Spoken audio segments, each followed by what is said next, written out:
Welcome to Visualize, the podcast where collaboration fuels change. I'm your host, Chris Baker, and each week we'll explore incredible connections between nonprofits, businesses, and the community. This is a space where we highlight inspiring partnerships, uncover strategies for creating meaningful impact, and share stories that show how working together can make all the difference. Whether you're a nonprofit leader, a business owner, or someone just passionate about building connections, this podcast is for you. Welcome back to Visual Eyes. And before we jump into today's episode, I want to take a moment to thank our brand partner, Chris Baker, with Align and Innovate. Chris leads with heart and strategy, helping small businesses and nonprofits streamline their operations, implement human-first AI systems, and grow with clarity.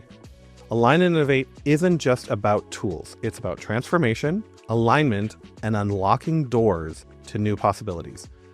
We're honored to have Align and Innovate as our partner in this work. To learn more about Align and Innovate, it's aligninnovate.com or check the show notes for a direct link. Now let's dive into today's conversation. Today we have Brandon Barclay, and the organization that he is a part of is called Temple Medicine. The website is www.templemedicine.center. Brandon is a seasoned transformational wellness practitioner with over 13 years of ceremonial experience in traditional plant medicine. Through Temple Medicine, he guides others in deep healing using sacred traditions, integration, coaching, and spiritual mentorship. Welcome, Brandon. Thank you, Chris. It's great to be here. Yeah. So, what led you to helping the community with this ancient medicine? That's a good question. You know, my story kind of goes back to when I was pretty young, and I have my mom to thank for some of this. She made sure that I got exposed to different cultures when I was young, and I can remember her taking me to powwows and some traditional Indigenous events, and I can remember being really excited there, also very nervous. There was something that really I was attracted to, and also somehow I felt like outside of my normal environment. Of course, it's not a place that I grew up in, right? But we were visiting as guests. And I guess through a series of events in my later teens, you know, I went through my own struggles with addiction and kind of that search for myself, trying to find my identity and figure out who I am in the world. Which really took me into my mid-20s before I got exposed for the first time to a sweat lodge. Okay. And it was the sweat lodge that at that first sweat lodge, this was out in, I guess it was Mount Hood outside of Portland in Oregon. And a really beautiful community called the Ant Farm. They had awesome nonprofit work, what they were doing, helping youth learn skills and trades and basically build a resume. But they also had this property, and they were offering community sweat lodges. And it was that sweat lodge that I experienced something that I hadn't before, and had that feeling of like, oh, I feel like this is what I've been missing. It was a sense of community, and in the event, the activity of the sweat lodge, there was also this experience of feeling lighter afterwards. Like somehow I had shifted something in like my physical body almost through that. And, you know, we consider them ceremonies. They are ceremonies. And there's many different traditions that hold sweat lodges. And so that was the first place that I got exposed to that. And it really kind of woke me up to something that I hadn't had exposure to in my life, and that I felt like I was missing. I was, at that point, I was already in my corporate work. I was climbing the ladder, in middle management, I was in finance, and, kind of feeling like, okay, I've got some stability underneath of me. I've got the job and the paycheck and the retirement thing. I was like doing all of that and climbing the ladder. And, but I was really stressed out. I cannot see you in finance. I'm not gonna lie. Like, as for as long as I've known you, I actually have never known that about you. Okay, so I had no idea your corporate journey was actually in finance. But I mean, up until recently, you just cut your hair. So I mean, I've always known you with a lot longer hair. Yep. So that's very interesting. But okay, keep going. So I was in this corporate world, and I was in a place where I was in a lot of stress, and it was affecting my body. It was affecting my health, and that is what brought me to the first plant medicine ceremony that I participated in. I was in a state of needing healing. And it was in that first ceremony that I saw very clearly that the work that I was doing and the stress that I was under was not serving me. And, sometimes those experiences can feel very strong and almost urgent in nature. And I had some good advice from my partner, who was like, I support you making a change, but let's have a plan. Yeah. And what I didn't know at that time was one, that plan was going to take about 1.5 years to execute. So I was still in my corporate job for 1.5 years after that first experience, and I didn't know that ultimately it would take me outside of the U.S. and to really pursue or dive into these wisdom traditions. And through a teacher and a mentor that I found, I feel really blessed to have been exposed to, and he was willing to take me on, so to say, as a student. I got exposure to the Lakota traditions, and the Inipi is how they call it, the Inipi ceremony, which is the sweat lodge. It's kind of our common terminology for it, along with traditions from Guatemala, Peru, Mexico, and it really opened my world to what these traditions do for us in community, and how this collective experience is something, one, that we're in a big way, I think, missing in our culture, in our Western culture, right? And it was something that I felt very moved by, and really helped me kind of come into what the next phase of my work was going to be. And so it was in Peru that I met a woman who decided to kind of adopt me. I met this 70-year-old woman who was from North Carolina when I was in the jungle of Peru. And she is a nutritional detox specialist and has a healing center in North Carolina. And she was like, you need to come work with me. And so I did end up coming back to the US after about 1 year abroad, and I went and trained with her in North Carolina. And then I started adding things to my belt. I went through the Being True to You coaching program. So I became a certified addiction recovery coach and psychedelic preparation and integration coach. I went through another cellular health or nutritional detox certification. So I've got a couple of different health and wellness certifications. I've got a addiction recovery coaching certification. And it's kind of the constellation of those alongside of the ceremonial work that has kind of brought me to where I am today with Temple Medicine and the offerings that we were trying to bring together for the community. I didn't realize all of this extra certifications and studies that you had under your belt. Like, if you really think about what you've just said, it kind of can be very helpful for a lot of different people going through a lot of different paths, because no two journeys are the same for anybody.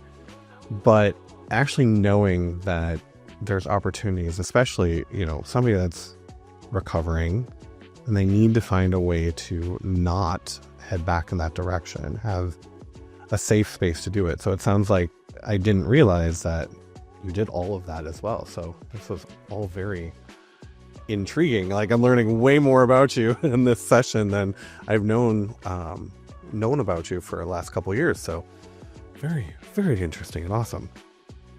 I do have this question, because honestly, we did talk about this question earlier. So how do you hold space for healing in a culture that moves so fast?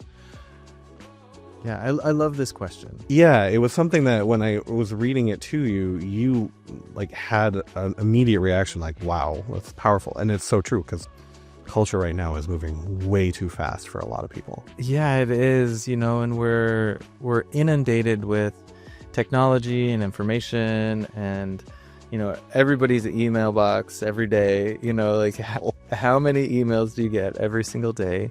This constant kind of pulling, it's a competition for our attention. Yeah, our attention is what they want, right? That's where the value is. And we give it away all the time, but how do we create and hold space with this kind of demand? I find it's interesting. It's something that I think a lot of people don't realize that they need, is that space to slow down. We get really used to, the phone always buzzing, and, whether it's a text or a call or an email, like it's constantly there, right? And what I've found is that these ceremonies, whether it's a sweat lodge or even just gathering around the fire, or, we do these community dinners and heart circles, we really have to consciously create a space that is one where we feel okay just setting down the device. For me, and that's actually one of the ways that we actually connected, was through the heart circle for the first time, because I actually got to meet Matthew, and then I was invited, and sitting down, having a chance to sit around the fire, having a chance to just sit down and be completely vulnerable, talk about your truth in that moment, and know that everybody is just going to listen. They're not going to judge, and give you that space to just be yourself. It was eye-opening for me. Like, I had not really experienced something of that nature. And so the community heart circles that you're doing is just, it's so beautiful, and it's so helpful for the community. Like, we all get that chance to really connect and slow down. Yeah, exactly. Yeah, it says slowing down, and a lot of people don't have an opportunity like that. Just true. Simply because it's not happening everywhere. And so it's that, like, coming together with the intention of creating something that's not in the day-to-day.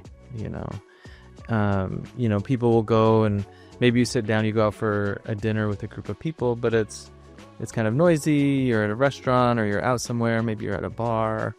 Sure, you're talking and connecting, but how deep does it go? Right. And so we do need to create these spaces that are outside of that, so that we have, and it's someplace kind of to let something go, right?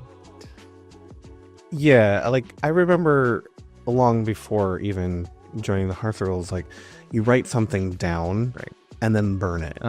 So it's actually released into the universe. It's no longer stuck in your head. It's no longer stuck in your body. Yes. You're physically doing something, and then you're actively igniting it, burning it to release it. So you're right. Like, that's kind of the same token. Like, you're letting it out. It's becoming spoken, and it's taking back your power. And what's beautiful about that space, and some of the like indigenous or traditional spaces that I've been really fortunate to be exposed to is there's nobody there telling you what you need to say or to try to fix you after you say it, right? It's just that space to be witnessed. Yep. And I've found that to be true in many of these traditions. This sweat lodge is one of them, where you can bring something, you express it, and you let the fire take care of it, you let the water take care of it, and it doesn't actually always need a response or tending to, right? It's just the letting go is actually the medicine that's needed. Mm-hmm. So. Yeah. I really feel like letting go is something that's really hard in today's society, because I think we had discussed, we are moving at such a fast pace with technology and everything else. Finding that time and to just put down your phone, let yourself just actually be in the moment is a lot harder.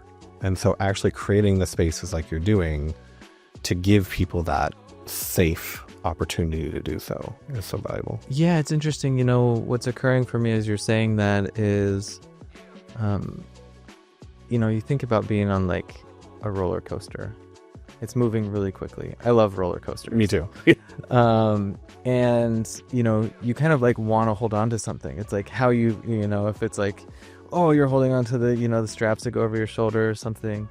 And so in this, like the fast pacedness of our world, I think that we're almost more inclined to hold on to things because it's how we feel safe, or it gives us some sense of security.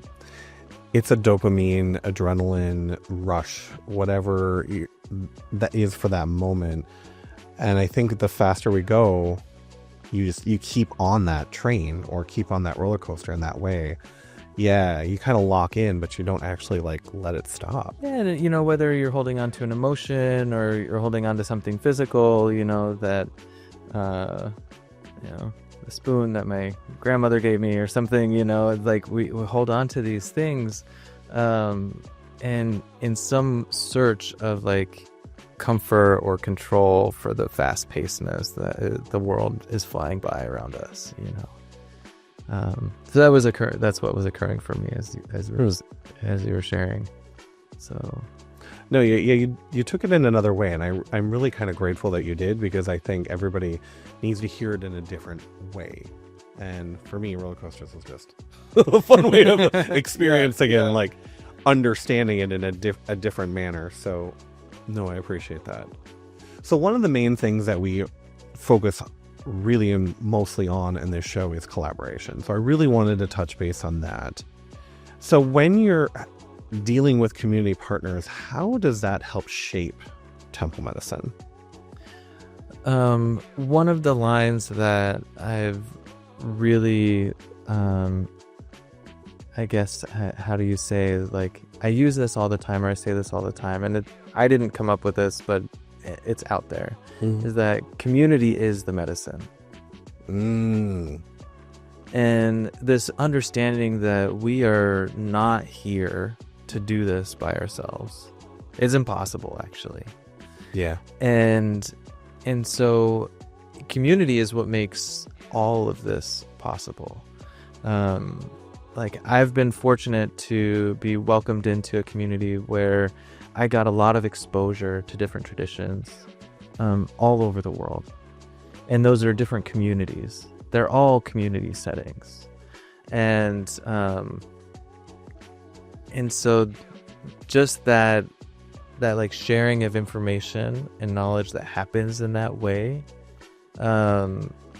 it's so valuable. Because like you said, sometimes we need to hear things from multiple different ways, right? And so we get to do that when we're in community. Yeah. And it's that reflection that happens, and that sharing of information. One of the organizations that I've been really blessed to get to work with is the Sacred Ways Foundation. And it's a nonprofit 501c3 that's committed to providing universal basic income for wisdom and medicine keeping families. So they have, I think, 5 official beneficiaries, a Lakota family in South Dakota, a Navajo family in Arizona, a Mazatec woman in Mexico, a Guatemalan who has this incredible connection to the Guatemalan cosmovision and their fire ceremonies, and a Peruvian family that's doing plant medicine work in the Peruvian Amazon. And they're helping these families have a stable month-to-month income so that they don't have to sell themselves or sell their traditions, essentially, right? And I've loved being involved with them. It's given me kind of these windows or access to these different cultures around the world, and to see how important their work is, how it's really informed actually a lot of what our modern society is doing, but we've, we may call it something different. Yeah. Or we've taken their technology, their knowledge about the plants, and turned them into our pharmaceuticals. Yeah, that's where everything comes from. It comes from the earth first. Yeah, it does. Basically, a lot of it comes from the Amazon. Yeah. And so I've wandered away from your question a little bit, but I'll go back to the statement that community is the medicine, and it's through these types of communities that we get to have this opportunity for these experiences. So what was a really nice segue is that actually goes into my next question is, how can nonprofits safely integrate wellness and ceremony into their service work in the community? Yeah, I love that.